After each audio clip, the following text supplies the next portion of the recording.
summer of 1995, I can remember working a summer basketball camp in the morning and then having lunch with my mother, and in the kitchen we would watch the O.J. Simpson trial every day on television. This was way before I knew what I wanted to do in my life. But even then, I was curious about the corruption at that time of LAPD detectives that lawyers for O.J., meaning Robert Shapiro, F. Lee Bailey, and Johnny Cochran, so masterfully discredited and placed doubt in the minds of jurors. And as we know, the rest is history. It was also during this period of time that officers inside LAPD's Rampart Police Division were most likely committing crimes and corruption.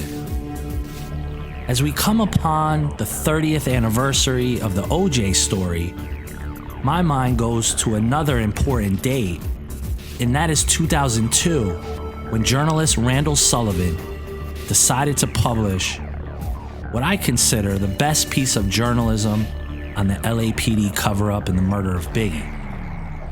I could still remember vividly reading the book and kind of understanding that I wanted to be a reporter, an investigator, a writer, someone who decided to uncover pieces of secrets inside the criminal justice system. In some ways, you can make a case that Randall's work inspired me. It was a pivotal moment in my life. To think, almost 20 years later, that I can call Randall a friend and a co-worker is staggering to think about. He remains a hero of mine, and he remains a beacon of intense reporting and writing. I will never be able to write as eloquently as Randall. But I will say, my investigative skills have come a long way. And would you believe that I also would become an executive producer of the film City of Lies, which is Randall's work. And it's the title chosen for his book, Labyrinth. So it's a full circle moment. For season 2, I felt the need to go back to Randall and have a conversation, get some insight, some laughs. Well, I had a book published in June. I probably told you about that. I don't remember, but the one coming out in May is, it's about the devil. So I don't know how it's. I do think the cover is pretty cool. So we'll see. But I told A24 that there's 2 movies and a miniseries in it, but I don't think they believe me. I wanted to stop here and point something out. The Biggie and Tupac cases are stories that people get lost in. They get obsessed for many reasons. What I want to make sure people understand is Randall Sullivan is a tried and true author, journalist, and investigator who has written incredible books, not only on Biggie, but Michael Jackson, The Curse of Oak Island. His career will not only be defined by his vast reporting on Biggie, but as a monumental journalistic legacy. The questions I have for you are actually more about your personal opinion and reaction to some of the stuff that I've been told recently. You know, the first order of business is with this whole Tupac trial and all of that nonsense. Do you get any indication or think that would inform anything that the LAPD would do with Biggie? I just don't know. I mean, I don't see how they avoid, especially if he pushes it to a trial, I don't see how they avoid bringing Kading in. And if they bring Kading in, then, the subject of Biggie will be unavoidable. And, I've already laid out publicly all the reasons why Kading should never be trusted about anything. And I really think that, if they're going to try to convict Keffy T, then they're going to have to not just put Kading on, but make him an essential witness. Yeah, that is an interesting construct, and we both know or feel, in terms of credibility, how pretty scary that would be on an overall level. The other piece, and I don't know if you know this, but very recently, Suge has created his own podcast from jail. I didn't know that. Yeah, and that's amusing news. Yeah. It's getting, I would say, a viral life on social media. Yeah, and I'm curious your thoughts on this, and it's very specific. I think you could make the case throughout the course of these years, Suge has never really commented directly about the Tupac shooting, him being there. He's said things like, I'm not going to solve the case for the police, blah, blah, blah. He has come out and said two things very definitively and sort of tongue-in-cheek in a way, where he's basically saying Keefe D has absolutely nothing to do with this shooting. And second to that, Orlando Anderson has nothing to do with this shooting. They've got it wrong. And he sort of like is joking, like, free Keefe D. What do you feel about that? I know anything Suge says you have to take with a grain of salt, but he is publicly commenting about that. A whole shaker of salt, I'd say. But yeah, I don't know what would motivate Suge to do that, except maybe not staying on the good side of the Crips. I mean, Suge's in jail. He's vulnerable. I'm sure he's got people protecting him, but there's plenty of people that want to hurt him too. So, whatever he says may be, and whatever he does may be, aimed toward either insulating himself, protecting himself, creating alliances, or just, creating a lot of smoke and mirrors and confusion around the subjects. But that he would say as if he knows who's responsible for Tupac. Because if he knows it's not Keefe D or Orlando Anderson, then that says he knows who it is. Yeah, he also made another comment, and I don't know if this was recently, but he said something to the effect of, if you solve one, you solve the other. You buy into that? Well, that is interesting. Well, I mean, look, people always thought they were related. I don't think there was ever any much doubt that Biggie's murder was related to Tupac. And of course, they've tried to make the case. I mean, probably where Suge is going with that is to point the finger at Puffy Combs, who is far more vulnerable and nobody's going to step to Puffy's defense currently. So that may be what it's about. That he's always been out there peddling the story that Biggie and Puffy put the hit on, or paid for the hit on Tupac. So the next thing I would like to tell you and get your thoughts on, going back a few months, had a conversation with Phil Carson, and he alluded to the fact that there were some young FBI agents in the LA field office that were poking around and figuring out mechanically how they could charge or recharge this case, if that makes sense. Well, yeah, of course it does. I mean, that would be it's really the only, obviously the LAPD is not going to charge anybody in a Biggie case. So if the feds got involved, that would be, that's the only route of access. And, whether it could be, charging the LAPD for, in terms of their cover. I don't know what the particular statutes would be, but the fact that they clearly obstructed an investigation into the case, covered up all the cops working for death row, all of that, there may be some basis there. That I don't know what the crime in particular would be, of the obstruction of justice, and that's statute on that would have run. So it's got to be, that they think they can there's some possibility they can make a murder case. Yeah. And do you think, and this is more of an opinion, at this point, that there still are, for lack of a better word, files, evidence, things that people haven't seen inside of the LAPD still, or they've managed to put that somewhere that people won't find it?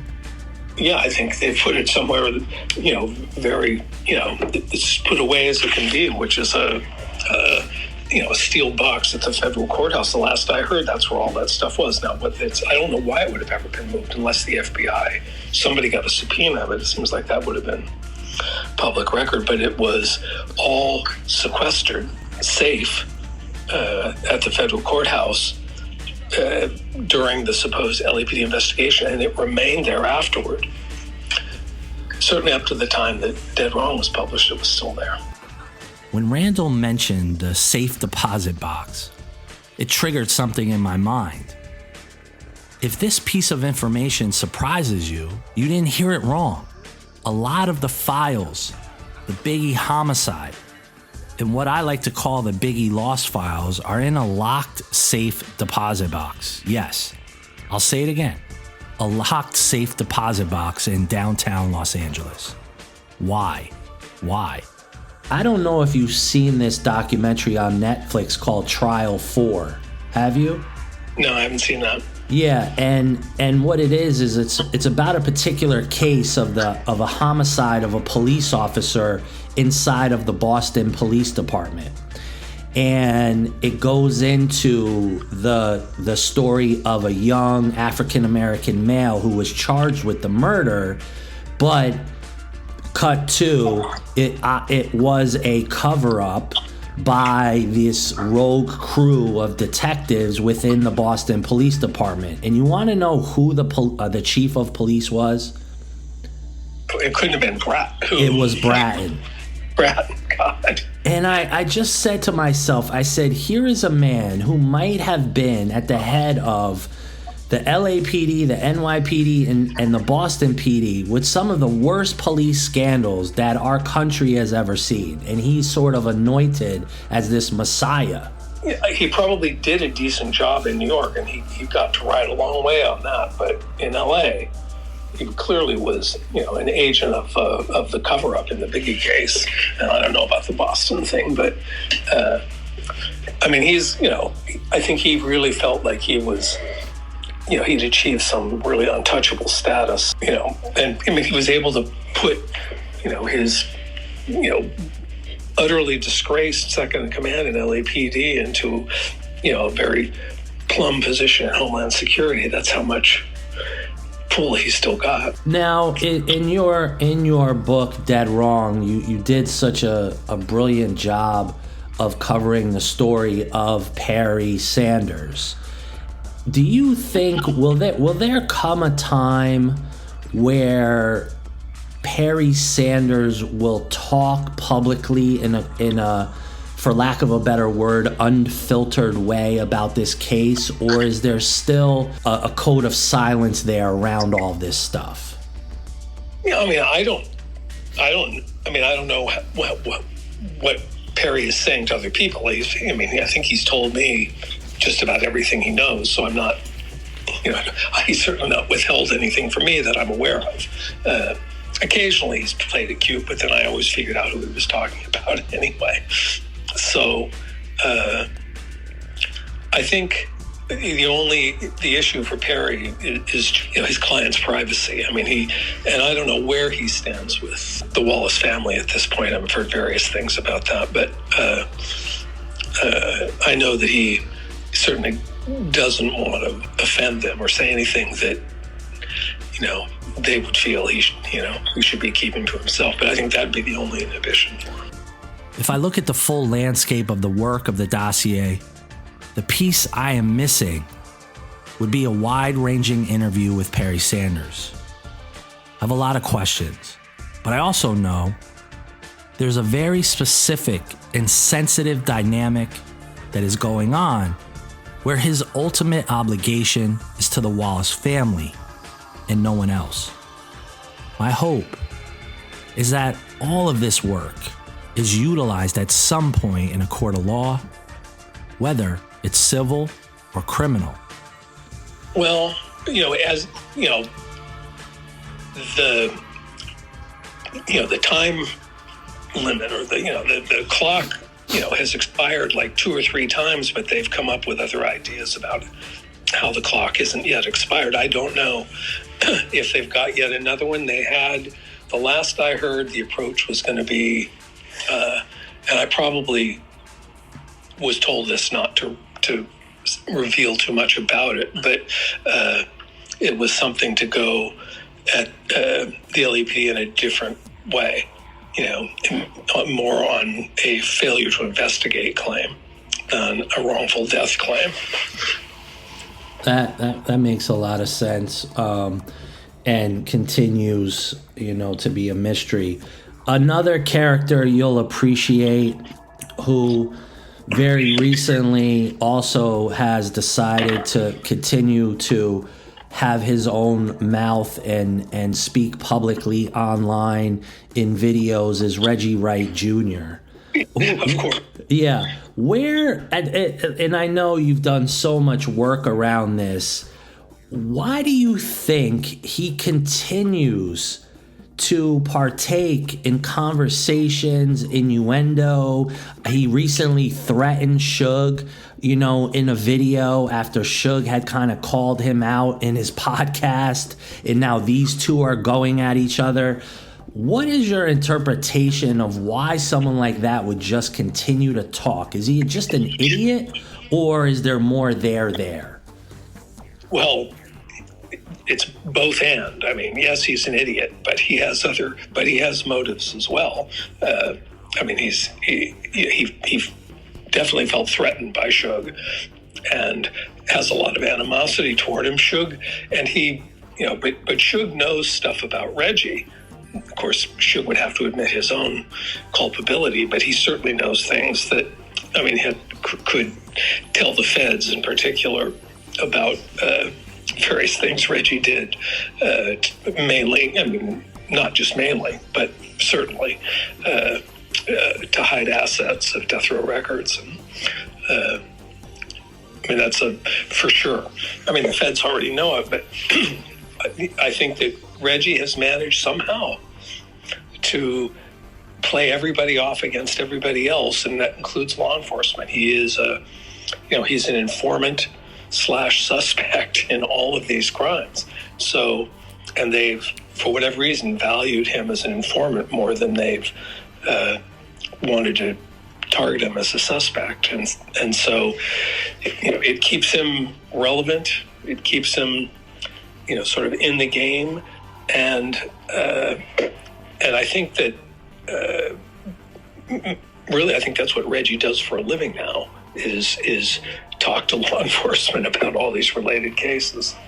Yeah, it's an interesting construct. If you look at 1994, the early 90s, of sort of the start of Rampart, you're coming up on 30 years of a story now. If you were to look at even yourself or even a young journalist, could you give me 2 things with time and money and energy that you think either a journalist should look into, or you wish you had the time, the energy, the money, the sort of, for lack of a better word, wherewithal to want to go back in? What would you look at?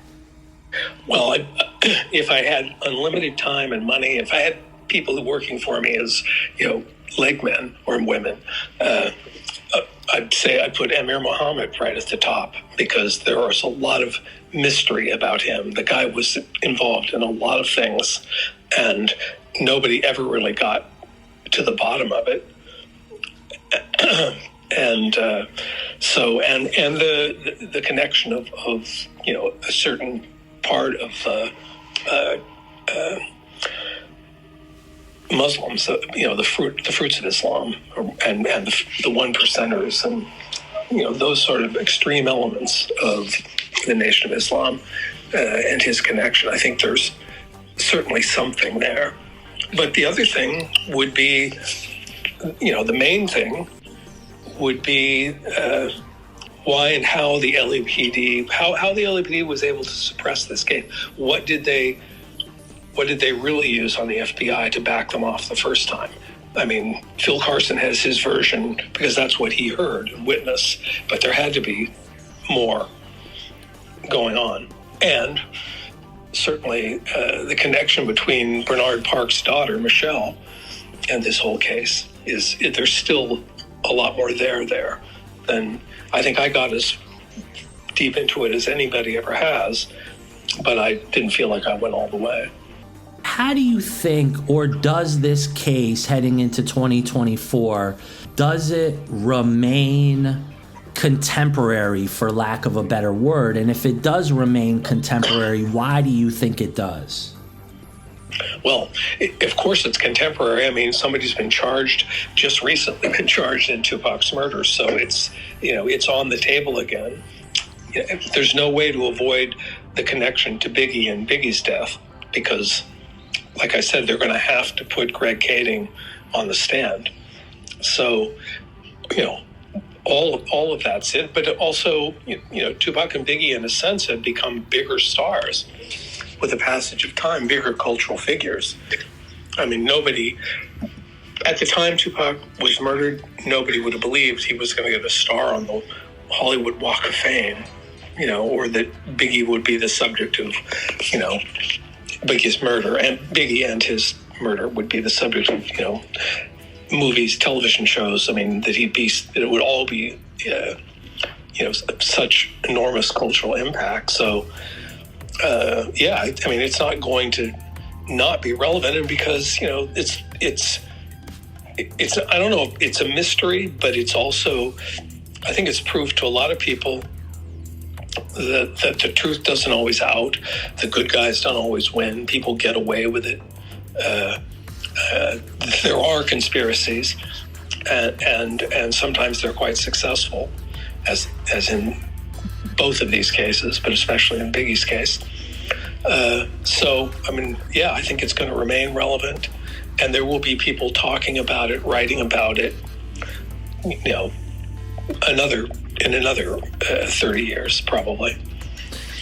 And, between Labyrinth, between Dead Wrong being turned into City of Lies, do you look at your life and career and say to yourself that you have one more book in this? There's one more as a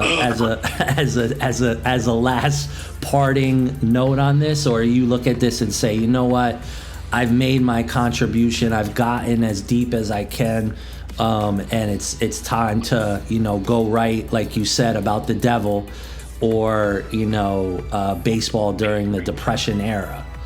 Well, it's not like I want to return to this subject, but I have to admit, if the right opportunity presented itself, it'd be really difficult to step away, because there's a feeling of, it's not just frustration, it is a kind of loss of faith that this case represents for me. I mean, I can remember in the very last time I talked to Russell Poole, and it wasn't the only time he said it, but he was still saying it right up to the end, telling me that, the truth will out. Everything's going to come out. It will get solved. This thing is not going to be swept under the rug forever. And, it looks to me like it is going to be swept under the rug forever. And that creates a distress that I've sort of had to tell myself all the things you've said, that, look, I've done the best I can. I've gone further than anybody else, and as far as I can go with this. And I can't give any more of my life to it, but at the same time, it's unfinished business. If you really look at it as a 3-act play, you're kind of missing the last act, right? I keep trying as a reporter and writer to come up with new angles on this case and new pursuits. I've always thought that what will separate the truth from the layers of bullshit is more investigative reporting and more conversations with individuals, officials, and officers who had careers inside the LAPD, or journalists who were working the streets at that time. the answers to this case are still locked away, kept in dark boxes. Or, in this day and age, it's being muddied inside the algorithms of social media. But time, it's an interesting elixir. Time eats at people's souls, their conscience, and dare I say, with age comes a reckoning of your life, good or bad. For Los Angeles in the 90s and early 2000s, the underbelly and this mix of soulless pursuits were aplenty. And it is inside this particular time that I keep going back to, because this story crosses over into the worlds of politics and police and pop culture. And a time where the intersection and infiltration of the powerful epicenter of gang culture invaded a once sacred police institution in the LAPD.